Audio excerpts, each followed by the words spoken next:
Hey everyone, we hear about student loans all the time, right? The headlines are always screaming about these massive, staggering numbers, but today we're going to go deeper than that. We're going to dig into the real story of how this very unique kind of debt works, why it even exists, and how it quietly reshapes your entire financial life. Okay, so check this out. This chart tells such a fascinating story. Back in the 2008 financial crisis, you can see people were cutting back on pretty much everything. Credit cards, home equity, you name it. But then, look at that red line for student loans. It just keeps on climbing, like the recession wasn't even happening. So what is going on here? What makes this debt so different? To even begin to understand that, you have to grasp the sheer scale we're talking about. At the time of this research, Americans were holding over $1 trillion in student debt.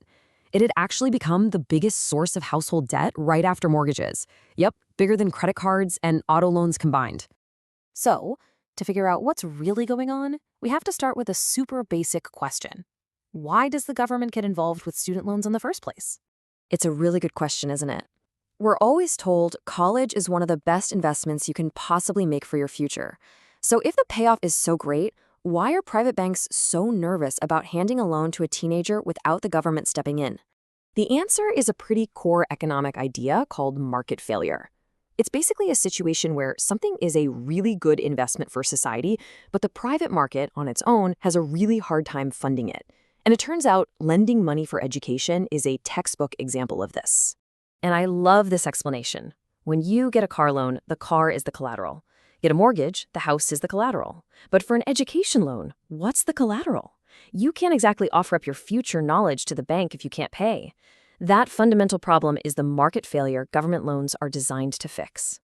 So that brings us to the word we hear constantly, crisis. But what if the crisis we're all talking about isn't exactly what we think it is? What if it's not actually about the total amount of money people owe? So here's the crucial argument from the research. It suggests that the problem isn't that the debt itself is too large compared to what a degree is worth. No, the problem is about timing. The bills come due right after you graduate, which is exactly when your income is at its lowest and most uncertain. It's not a debt crisis, it's a repayment crisis. And this visual just illustrates that point perfectly. The media absolutely loves to run stories about someone with $250,000 in debt, but that's just not the typical experience. Let's look at what the actual data says for most undergrads. Just look at these numbers. For students who started college back in 2003, almost half of them, 44%, had borrowed nothing 6 years later. Another 25% had borrowed 10 grand or less. When you put it all together, almost 70% of undergrads had either zero debt or a really manageable amount. Those gigantic loans are the exception, not the rule. Now, this is where it gets really, really interesting. If the problem was just the size of the debt, you'd expect people with the biggest loans to have the highest default rates, right?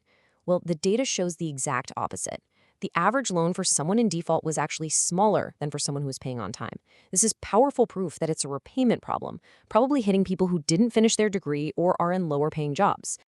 Okay, so how does this big picture issue actually affect you personally?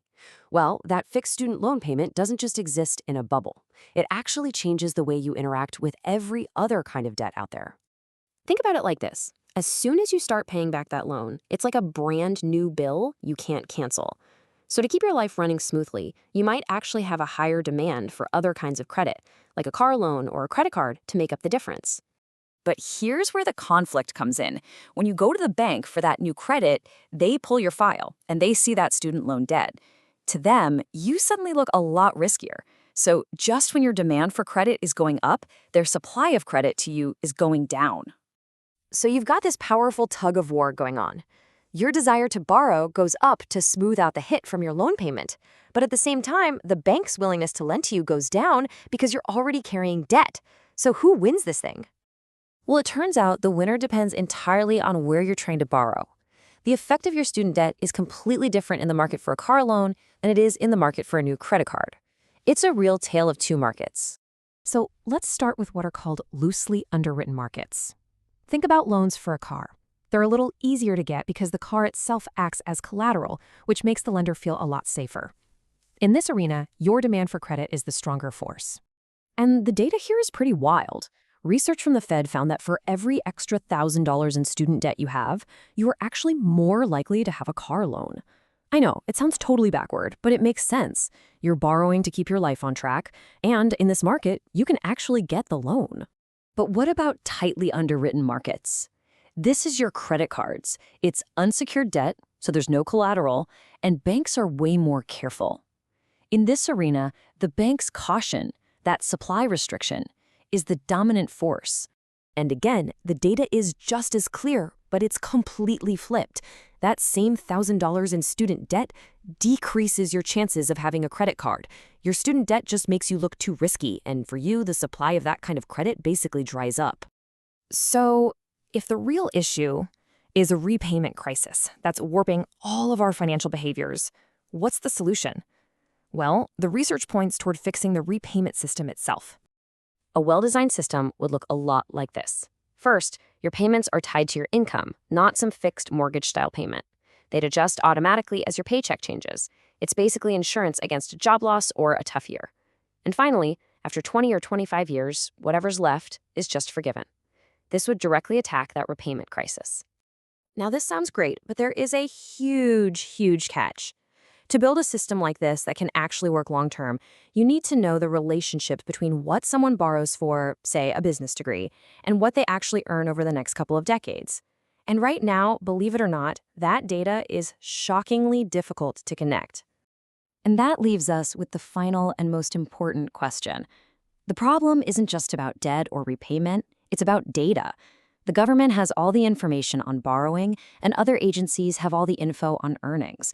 But they don't connect those two dots. So how can we ever build a smarter, better system for the next generation if we're essentially flying blind?